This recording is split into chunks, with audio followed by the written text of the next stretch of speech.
మచిలీపట్నం బలరాంపేటలో ఉన్నటువంటి 5 రోడ్ల సెంటర్లో డాక్టర్ బాబు జగజ్జీవన్ రావు గారు మొట్టమొదటి ఈ దేశ ఉప ప్రధాని, 36 సంవత్సరాలు ది గ్రేటెస్ట్ పార్లమెంటరీగా చరిత్ర సృష్టించినటువంటి గొప్ప నాయకుడు. మరో అంబేద్కర్ అని కూడా మనం చెప్పుకోవచ్చు. ఎందుకంటే రాజ్యాంగాన్ని రచించినటువంటి అంబేద్కర్ రాజ్యాంగాన్ని రచించిన 6 సంవత్సరాల తర్వాత చనిపోతే ఆయన యొక్క పాత్రను డాక్టర్ బాబు జగజ్జీవన్ రావు గారు తీసుకుని రాజ్యాంగంలో ఉన్నటువంటి దళితుల కోసం, బహుజనుల కోసం ఏర్పాటు చేసిన రిజర్వేషన్లు కానీ, హక్కులు కానీ కాపాడుతూ 36 సంవత్సరాలు ది గ్రేటెస్ట్ పార్లమెంటరీగా ఉన్నటువంటి హిస్టారికల్ ఉన్న వ్యక్తి డాక్టర్ బాబు జగజ్జీవన్ రావు గారు. అట్లాంటి మహనీయుల యొక్క విగ్రహాన్ని ఏర్పాటు చేసే ఈ బలరాంపేటలోని 5 రోడ్ల సెంటర్లో 1995లో మందకృష్ణ మాదిగన్న ఈ గ్రామానికి వచ్చినప్పుడు ఆ రోజు బండారు వెంకటేశ్వరమ్మ గారు కౌన్సిలర్గా ఉన్న నేపథ్యంలో 95లో ఇక్కడ ఏర్పాటు చేసినటువంటి స్థలంలో ఎంఆర్పిఎస్ దెమ్మని కృష్ణన్న చేతుల మీదుగా ఆవిష్కరించడం జరిగింది. ఆ రోజు ఊరంతా కూడా ఏకాగ్రమైనటువంటి నిర్ణయం తీసుకున్నారు. ఈ ప్లేస్లోనే డాక్టర్ బాబు జగజ్జీవన్ రావు గారి యొక్క బొమ్మని ఏర్పాటు చేయాలని చెప్పి 30 ఏళ్ల క్రితం తీసుకున్న నిర్ణయం ఈరోజు గ్రామస్తులందరూ కూడా ఈ బొమ్మని నిర్మాణం చేయడం జరుగుతుంది. ఈ క్రమంలో దేవరపల్లి అంజమ్మ గారు కీర్తిశేషులు, ఎంఆర్పిఎస్కి 25 సంవత్సరాలు అలుపెరగినటువంటి సేవలు అందించినటువంటి దేవరపల్లి అంజమ్మ గారి యొక్క కుటుంబ సభ్యులు ఆ దిమ్మ నిర్మాణం సరైనది కాదని, ఆ దిమ్మ స్థలం మాదని, ఆ దిమ్మ మా హక్కుదారులో ఉందని, అది ఊరికి సంబంధం లేదని నిర్మాణం జరుగుతున్నటువంటి జగజ్జీవన్ రావు గారి యొక్క నిర్మాణ బొమ్మ ప్రక్రియను అడ్డుకోవటం, నిర్మాణం చేసేటటువంటి కానీ ఇక్కడ ఉన్నటువంటి యువతను కానీ పెద్దలను కానీ దుర్భాషలాడి పదాజాలం కానీ చేస్తున్న క్రమం కరెక్ట్ కాదని 95లో గ్రామస్తులందరూ నిర్ణయం తీసుకున్నప్పుడు ఆ నిర్ణయంలో కీర్తిశేషులు దేవరపల్లి అంజమ్మ గారు కూడా ఉండి ఏకాగ్రకంగా అందరితో సహకరించడం జరిగిందని, అది మీ తల్లి యొక్క భావాజాలం, ఎంఆర్పిఎస్ యొక్క భావాజాలం, ఎటువంటి మచ్చ లేని దేవరపల్లి అంజమ్మ గారు చేసినటువంటి సేవని మీరు భ్రష్టు పట్టించొద్దని చెప్పి దేవరపల్లి అంజమ్మ గారి పెద్ద కూతురైనటువంటి ఆవిడికి మేము తెలియజేయడం జరుగుతుంది. ఈరోజు ఈ స్థాయిలో 99% దిమ్మ కార్యక్రమం బొమ్మ నిర్మాణం ఎస్టాబ్లిష్ అయిన తర్వాత కోర్టు నుంచి స్టేలు తీసుకొచ్చి బూటకపు పేపర్లు క్రియేట్ చేసి యువతల మీద దుర్మార్గమైనటువంటి దుష్ప్రచారం చేస్తూ వల్గర్గా మాట్లాడుతూ ఇక్కడ ఉన్న చైతన్యాన్ని భ్రష్టు పట్టించే ప్రక్రియ అంజమ్మ గారి యొక్క ఫ్యామిలీ మానుకోవాలని, తిరిగి బొమ్మ నిర్మాణం చేస్తున్న వాళ్ళతో సహకరించాలని చెప్పి కృష్ణ మాదిగ గారి తరఫున మేము రిక్వెస్ట్ చేస్తున్నాం. 95లో ఏర్పాటు చేసిన కృష్ణన్న చేతుల మీదుగా ఏర్పాటు చేసిన దిమ్మని మీరు రాత్రికి రాత్రే ధ్వంసం చేసి దాన్ని బద్దలు కొట్టారంటే మీ అమ్మగారు చేసిన సేవని మీరు ఎంత భ్రష్టు పట్టించారో ఒకసారి మీరు జ్ఞాపకం చేసుకోండి. ఇక మీకు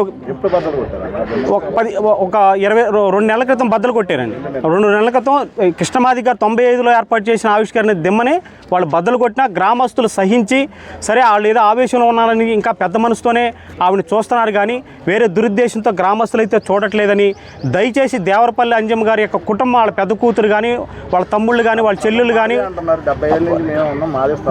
లేదండి. 70 ఏళ్ళు అసలు ఈ ఊర్లో ఎటువంటి ఎవిడెన్స్ లేవండి. కేవలం 95లో ఏకాగ్రకంగా వాళ్ళ కుటుంబ సభ్యులతో పాటు ఎన్నిక తీసుకున్న సమయంలో వాళ్ళు కూడా సభ్యులేనండి. దీంట్లో జగజ్జీవన్ రావు గారి నిర్మాణం జరగాలి, మన యొక్క దేశ ఉప ప్రధాని చేశాడు కాబట్టి మన ఖ్యాతిని గొప్ప నాయకులు మనకు చాటాలని చెప్పి ఏకాగ్రంగా ఎన్నిక తీసుకున్నారు. ఇవాళ ఆవిడ చనిపోయిన తర్వాత ఆవిడ యొక్క ఎంఆర్పిఎస్ భావాజాలాన్ని, ఆవిడ ఉద్యమ భావాజాలాన్ని వాళ్ళ కుటుంబ సభ్యులు భ్రష్టు పట్టించారంటే చాలా బాధాకరంగా ఉంది. దయచేసి మీరు ఇలాంటి తప్పుడు ప్రచారాలు చేసి మానుకోండి. ఈ యొక్క నిర్మాణానికి మీరు సహకరించండి, మంచి పేరు తెచ్చుకోండి. లేదండి, ఇది ఎప్పుడో 75 నుంచి మీరు అంటున్నారు కదా, ఈ 75 గ్రామానికి సంబంధించిందండి. ఇది కేవలం గ్రామస్తులకు సంబంధించిన ఉమ్మడి ప్రాపర్టీ. దాంట్లో 95లో ఏకాగ్రంగా ఎన్నిక చేసుకున్నారు దీన్ని. ఎన్నిక ఇక్కడ నిర్మాణం చేయాలని ఎన్నిక చేసుకున్నారు. అన్న వచ్చినప్పుడు కూడా జరిగింది. అందుకని ఆ రోజు అన్నతోనే ఎంఆర్పిఎస్ దిమ్మ నిర్మాణం జరిగి ఆ జెండా ఆవిష్కరణ కూడా జరిగింది. ఆ చరిత్ర మీరు మర్చిపోవద్దు అని చెప్పి మీకు తెలియజేస్తున్నాం. అయితే వాడు కాయంతాలు తెచ్చుకోమనండి. ఇదంతా గవర్నమెంట్ కాబట్టి మేము గవర్నమెంట్ కట్టాలని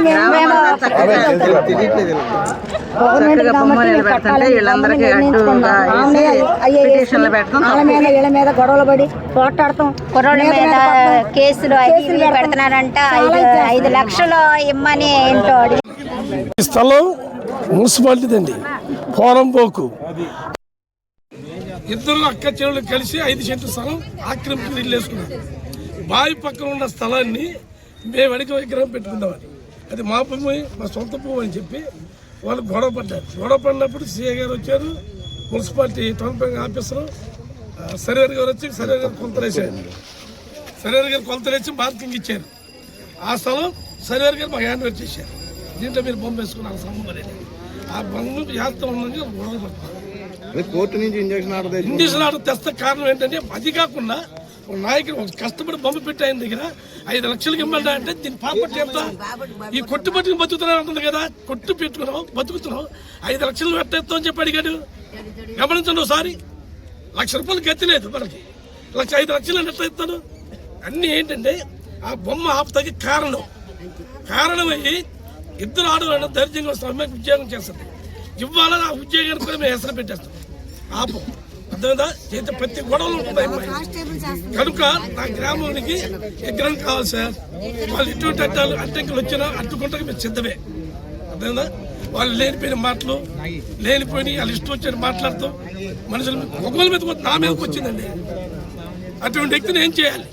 ఈ గ్రామస్తులందరూ కూడా ఏం చేయాలి? ఆడవాళ్ళు మొగలకి చూశారు కదా, విగ్రహం పెట్టుకుంటా ఆయన ఇంటికి పెట్టుకుంటా, డబ్బు ఖర్చు పెట్టి ఆయన ఇంటికి పెట్టుకుంటా. కష్టపడి గ్రామాన్ని కష్టపడుతున్నాం, రాష్ట్ర గ్రామాన్ని పెట్టుకుంటున్నాం. వాళ్ళకి ఏంటంత బాధ? ఇల్లు తీసేసావా? ఇల్లు చూశారు కదా, అదొక ఇల్లు ఇంటి జోలికి రాలా. ఏంటి నీ బాధ? మీ ఒక్క కుటుంబానికి నా బాధ. విగ్రహం ఇష్టం లేదా? సుత్తి తీసుకుని పైకి ఎక్కేసింది మెట్లెక్కి. నాకు తెలియదు, నేను వచ్చా. ఏంటంటే ప్రాపర్టీ మాది ఏదో నెంబర్లు వేసుకుని బోటు పెట్టుకుని వచ్చింది. ఏం చేయాలి మనిషిని? ఈ ప్రాపర్టీ కదా. నీకు కోర్టు ఆర్డర్ వచ్చి నాకు కోర్టు ఆర్డర్ వచ్చేంత వరకు నా లోపల రాబాలి. నువ్వు బయటికి వెళ్ళిపో. మంచిగా చెప్తున్నా. కోర్టు ఆర్డర్ వచ్చినా ఇక్కడికి వచ్చే అర్హత లేదు నీకు. కోర్టులో తేల్చుకుని రావాలా రూల్ అయితే. కోర్టులో తేల్చుకోకుండా నెంబర్ రాకుండా వచ్చేసి లోపలికి వచ్చి విషాన్ని వేసి తెచ్చుకుంటాను సార్. తప్పు కదా అది. వాళ్ళు చేసే లాంగ్వేజ్ అని చెప్పండి. మా ఉన్న కాడి నుంచి ఎప్పటి నుంచో మేము విగ్రహం పెట్టుకోవాలనుకుంటున్నాము. అప్పుడు దేవరపల్లి అంజమ్మ కూడా అనుమతి ఇచ్చింది పెట్టుకోమని. అయితే ఆమె చనిపోయింది. తర్వాత ఇప్పుడు మా పేట వాళ్ళందరం కలిసి మరి విగ్రహం పెట్టుకోవాలని అనుకుంటుంటే దానికి బండారు నాని గారు కూడా మాకు ప్రోత్సాహం అయ్యాడు. అయితే ఇప్పుడు ఆమె బండారు నాని మీద కేసు పెట్టింది 5 లక్షలు ఇవ్వమని. ఆమెకైతే అసలు ఈ ఇల్లు ఆమెది కాదు, వాళ్ళ అమ్మగారిది. వాళ్ళ అమ్మ చనిపోయింది. ఇదంతా పోరంబాకేను నాకు తెలిసిన మట్టికిను. అయితే నుయ్యుండేది ఇక్కడ, అందరూ నీళ్ళు ఎత్తుకెళ్ళేవాళ్ళు ఆ చివరి నుంచి ఈ చివరికి. అయితే ఆమెకైతే ఇల్లు లేదు, అది పట్టా భూమి అయితే కాదు. అయితే ఇప్పుడు దేవరపల్లి అంజమ్మ గారి కూతురు ఇప్పుడు పోరాడుతుంది, ఇక్కడ విగ్రహం పెట్టుకోవద్దు, బండారు నాని నన్ను 5 లక్షలు అడిగాడు ఈ లేదని ఇదంతా చేస్తుంది. అయితే ఆమె ఉద్యోగస్తురాలే. అయితే ఆమె అంగన్వాడీ ఆయా, వాళ్ళ చెల్లి కానిస్టేబుల్ ఉద్యోగమంత్రాలే. అయితే వాళ్ళ ఇల్లు వేరే ఉన్నాయి, వాళ్ళ తమ్ముడు ఇక్కడ ఉంటున్నాడు. అయితే ఈ విగ్రహం పెట్టుకోవద్దానని ఆమె గోల చేస్తుంది. అంతకుముందు దిమ్మ కట్టి ఉన్నాము, అది ఆ దిమ్మను కూడా మొన్న పడేసేసి ఆ జెండాలు అవి తీసేసింది. అయితే ఆ మీద అయితే మాకు ఎటువంటి ఉద్దేశాలు ఏమీ లేవు. అందరం కలిసి విగ్రహం పెట్టుకోవాలని అనుకుంటున్నాము. లేనిపోని నిందలన్నీ వేస్తుంది నాని గారి మీద కానీ, మరి మా పిల్లలందరి మీద కూడా లేనిపోని నిందలు వేసి మరి రేప్ కేసులని ఆ కేసులని ఈ కేసులని పెడుతుంది. మరి ఆమె అయితే కానిస్టేబుల్ ఉద్యోగం అడ్డం పెట్టుకుని అధికారులతో మాట్లాడి మరి పిల్లలందరి మీద కేసు పెడుతుంది. దానికి మేము ఖండిస్తున్నాము. విగ్రహానికి మాత్రం మేము పెట్టుకోవాల్సిందే. ఆమెను మేము ఎటువంటి ఇబ్బంది పెట్టము. ఆమె ఈ మధ్యనే మరి కొట్టు పెట్టుకుంది కూడాను.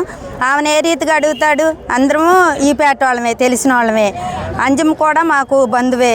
మరి అలాంటప్పుడు మేము బండారు నాని ఎలా అడుగుతాడు డబ్బులు? ఆమె ఎలా చెప్తుంది? అవన్నీ అబద్ధాలు, అవన్నీ ఉట్టియే. అవన్నీ మేము ఖండిస్తున్నాము. అందరం కలిసి మేము విగ్రహం పెట్టుకోవాలి.